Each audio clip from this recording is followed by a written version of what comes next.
Greetings, folks. This is DC Investing. I've reached financial independence, and I talk about topics that may help others on their pathway to financial independence. And I'm trying recording in my car today as a new experiment, just to see, how does it work out. I've seen some influencers do it in their car, and it's getting cold outside, so I thought I'd give this a try. So, the Fed just met the other day, and they lowered interest rates by 1/4%. And I just thought I'd talk about that for just a moment.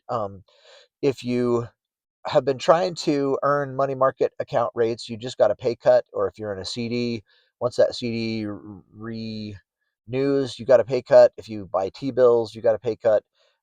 So the thought is, what is going to happen in the future as the Fed is planned to continue to lower short-term interest rates? What do you do? And one of the thoughts is to invest in dividend-paying stocks that have a higher dividend uh, than what money market rates pay out. And so I also thought I'd mention that with the pay cut, your margin investing interest also went down. And so this year I've been playing with Robinhood. I moved some of my funds over to Robinhood because they have some of the best margin interest rates around. And they're pretty good at lowering interest rates. The day after the Fed rate cut, they go down again. So before the Fed meeting, I was paying 4.75% for margin borrowing. And I checked today, the day after, and sure enough, it's 4.5%. So that is a really low rate to borrow money against your assets.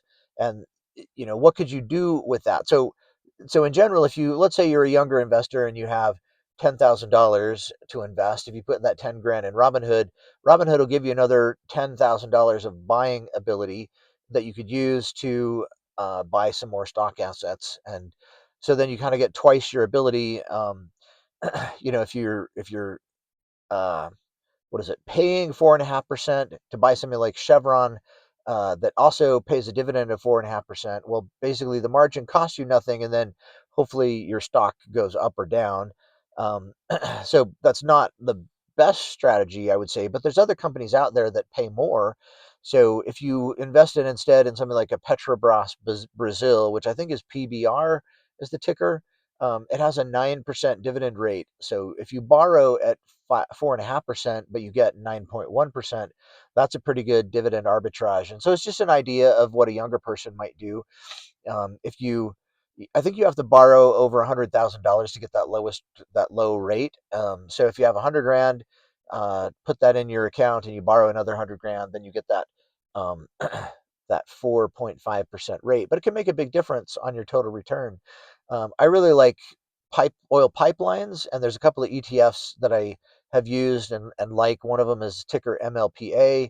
The other is AMLP. I think right now they have a dividend yield somewhere near 7.5%.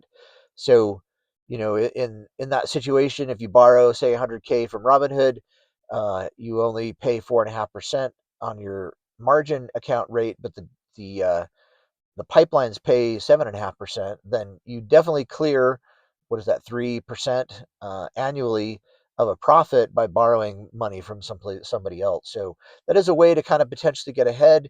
Now, hopefully, your stocks appreciate over time. There's no guarantee, but inflation, because the Fed is going to print money, inflation is going to it's going to happen. So our pipeline stocks should hopefully stay ahead of inflation. The energy stocks hopefully stay ahead of inflation and get that share price appreciation. So, I'm just trying to put my 4CM hat on and try to think what may happen. Give some ideas out there for both retirees and younger folks. Um, what can you do if you have some stocks out there in an investment account, putting it into something like Robinhood, borrowing against it may give you a dividend arbitrage income stream that you can use. I know some of the people have talked about doing the uh, what is it? There's some covered call ETFs that have high income.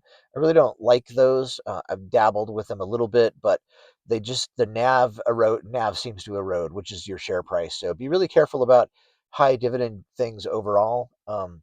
Just be wary that you got to watch the NAV erosion. But I do like the pipeline stock because they seem to be fairly steady.